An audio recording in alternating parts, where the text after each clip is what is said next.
საქართველოში ყველა გზა ტაძართან მიდის, უთქვამთ ჩვენს წინაპრებს. ამიტომაც აუგიათ ყველა ბილიკისა თუ საცალფეხო გზის ბოლოს ამდენი ტაძარი. თბილისიდან აღმოსავლეთით 27 კილომეტრზე სოფელ მარტყოფის მახლობლად წალკოტივით ლამაზი, სიმწვანეში ჩაფლულ ადგილზე მართლაც რომ სულისთვის განსასვენებელი ოაზისია.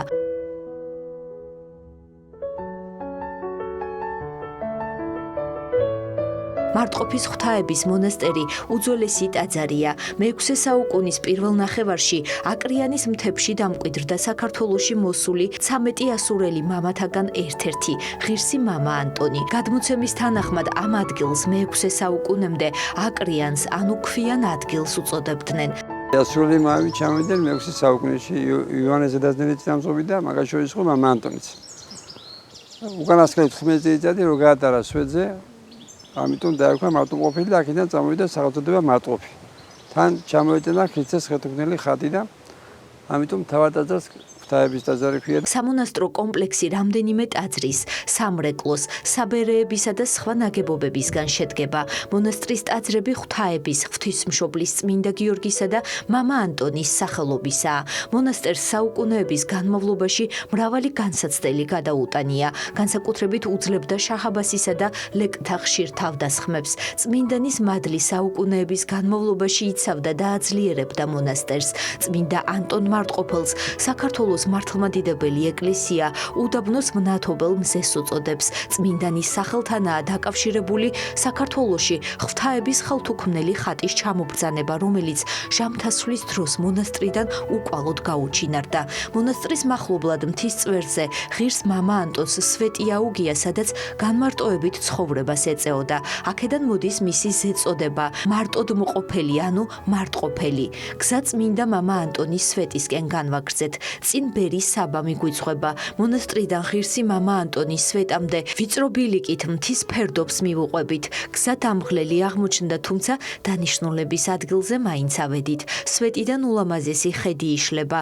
ცამდიაზიდულ მთებში თვალწინ ღვთაების მონასტრის კომპლექსი იშლება. მამა ანტონს წილად ხვდა ეს ადგილი. აკრიანის უდაბური მთა ეწოდება ამ ადგილას და აქ დასახლდა ქვევით ის მონასტერი რო არის ეგეთი ჩვენი მონასტერი. აი იქ მოღვაწეობდა და როცა უკვე იქ მონასტერი დაარსა, მომრავლდა საძმო, დაუნიშნა ღირსეული იღუმენი ინდოინდელი რომელიც ჰქონდა. მერე გადმოვიდა აქეთ საცხოვრებლად. ბოლო 14 წელი აქ ამ სვეტზე იყო. წმინდა მამა ანტონი გარდაცვალების შემდეგ მისმა მოძმეებმა ჩამოასვენეს და ღვთაების მონასტერში სამკვეთლოს მხარეს დაკრძალეს.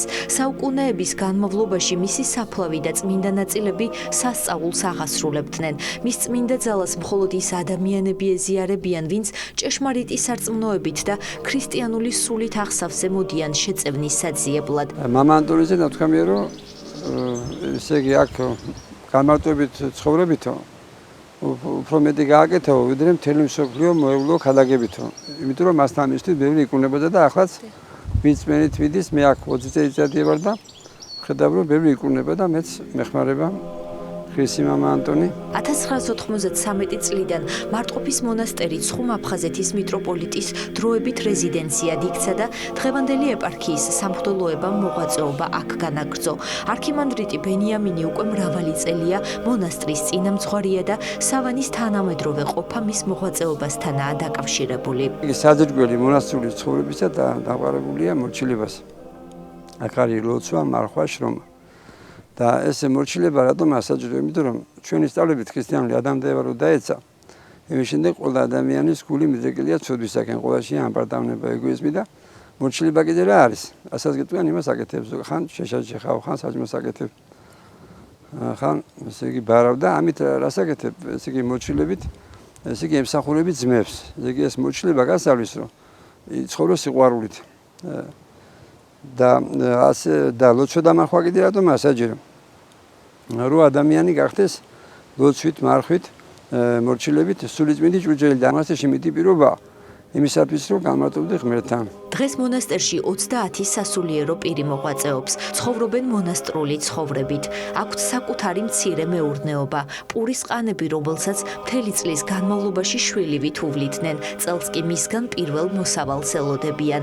მონასტერში მამები ხეზე კვეთას, ქვაზე მუშაობასა და სხვადასხვა ხელსაქმეს ეუფლებიან. მონასტერს ხშირად სტუმრობენ დედაქალაქიდან და სხვადასხვა კუთხიდან ლოცვა კურთხევის მისაღებად. დღეს აქ 40-მდე საერო პირი მონასტრულ ცხოვრებას ეწევა და დღეებს მშვიდ გარემოში, მორჩილებასა და ლოცვაში ატარებს. მე პირადად 56 წლის ვარ, ათეისტური წყობა გავიარეთ, რომ ქართულ ხალხში არ დაკარგულა რწმენა და მიხარია ის, რომ ბევრი ხალხი მოდის მონასტერში გადამოდი ვიწევრებისა. ხანდახან სამ დღეზე მეც ვერ ვაჩერებ, რომ სხვები მივიღო. ასეთი იყო ამ ულამაზეს გარემოში გატარებული ერთი დღე. სიტყვებით და თუნდაც ამ კადრებით მამების მონასტრული ცხოვრების გადმოცემა სრულყოფილად ალბათ შეუძლებელია. ჩვენ ვემშვიდობებით მამათა მონასტერს იმ იმედით, რომ სულიერ სავანეში კიდევ დავბრუნდებით.